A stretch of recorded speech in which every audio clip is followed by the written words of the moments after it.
Bonjour, aujourd'hui nous sommes le 27 décembre 1673. Marguerite Marie peut enfin passer le temps qu'elle veut devant le Saint-Sacrement, un grand temps d'adoration. Elle a peu l'occasion de le faire car ses activités la prennent beaucoup et enfin elle peut être tout au Seigneur. C'est ce jour-là, le 27 décembre, le jour où nous fêtons Saint Jean l'apôtre, que Marguerite Marie va avoir la première apparition du Seigneur Jésus et de son Sacré-Cœur. Elle voit un Sacré-Cœur transparent comme un cristal, surmonté d'une croix. Il porte la plaie du calvaire et une couronne d'épines.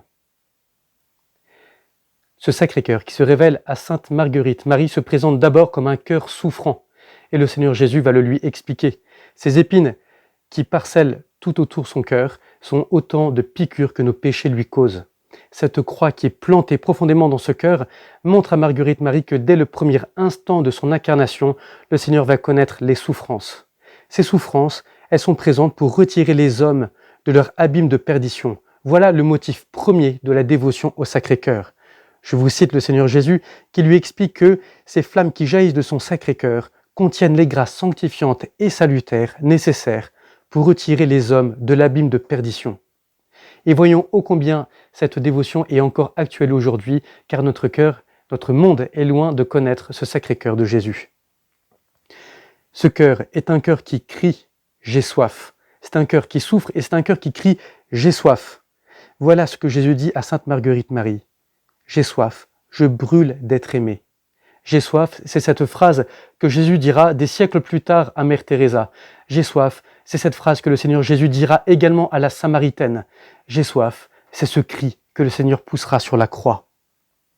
J'ai soif, mais d'une soif si ardente d'être aimé des hommes au Saint-Sacrement, que cette soif me consume, et je ne trouve presque personne qui s'efforce, selon mon désir, de me désaltérer en rendant quelques retours à mon amour.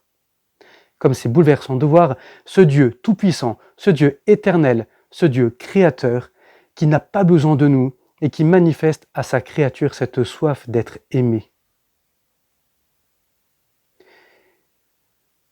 En ce jour du 27 décembre, c'est un cœur souffrant qui se révèle à Sainte Marguerite Marie, c'est un cœur qui crie « J'ai soif » et c'est également un cœur qui ne peut plus contenir la flamme de son amour. Et ce n'est pas un hasard si le Seigneur Jésus a décidé de se révéler ce jour-là à Sainte Marguerite Marie, ce 27 décembre, ce jour où nous fêtons la mémoire de Saint Jean l'apôtre, parce que, quelque part, ce jour-là, Marguerite Marie va faire la même expérience que Saint Jean fera lui-même. Vous savez, ce jour de la scène, où Saint Jean va laisser poser sa tête contre le cœur du Seigneur, eh bien Marguerite Marie va faire une expérience similaire en posant son cœur contre le cœur du Seigneur. Un de ses disciples, celui que Jésus aimait, se trouvait à table tout contre Jésus. Voici cette expérience de Saint Jean, cette expérience qu'il fit le jour où Jésus institua le Saint-Sacrement. Eh bien, 1600 ans plus tard, c'est Marguerite Marie qui, devant le même Saint-Sacrement, devant le même Seigneur, fera cette expérience. Ce même Saint Jean dira dans son évangile que le Fils unique, lui qui est Dieu, lui qui est dans le sein du Père, c'est lui qui l'a fait connaître. Et Marguerite Marie va faire cette expérience, elle ne va pas être seulement spectatrice de quelque chose que le Seigneur veut lui montrer, cette apparition va la changer profondément de l'intérieur. Elle est atteinte et transformée intérieurement par ce feu d'amour qui jaillit du Sacré-Cœur. Jésus demande à Marguerite Marie de lui donner son propre cœur pour qu'il l'embrasse de son amour. Marguerite Marie lui donnera immédiatement. Et le Seigneur va prendre son cœur, le plonger dans le sien et embraser le cœur de Sainte Marguerite Marie au feu d'amour qui jaillit de son propre cœur. Ce sera une occasion de grande grâce sensible pour elle, mais le Seigneur ne lui donne pas cette révélation uniquement pour elle, mais pour qu'elle puisse embraser le monde entier à son tour. Cette blessure d'amour, le Seigneur Jésus lui dira « Pour preuve que la grande grâce que je viens de te faire n'est point une imagination et qu'elle est le fondement de toutes celles que j'ai encore à te faire, quoique j'ai refermé la plaie de ton côté, la douleur t'en restera toujours.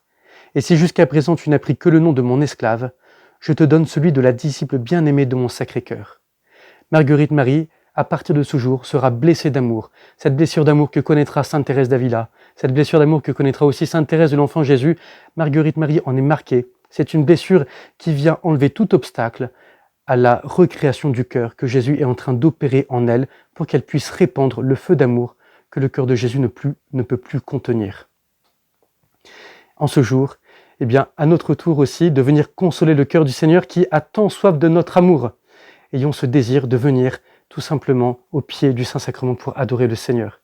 Ayons ce désir, lorsque notre devoir d'État ne nous permet pas d'être devant le Saint-Sacrement, de multiplier 2 fois, 5 fois, 10 fois chaque jour ces communions de désir qui nous permettent de recevoir toutes les grâces que le Seigneur veut nous donner.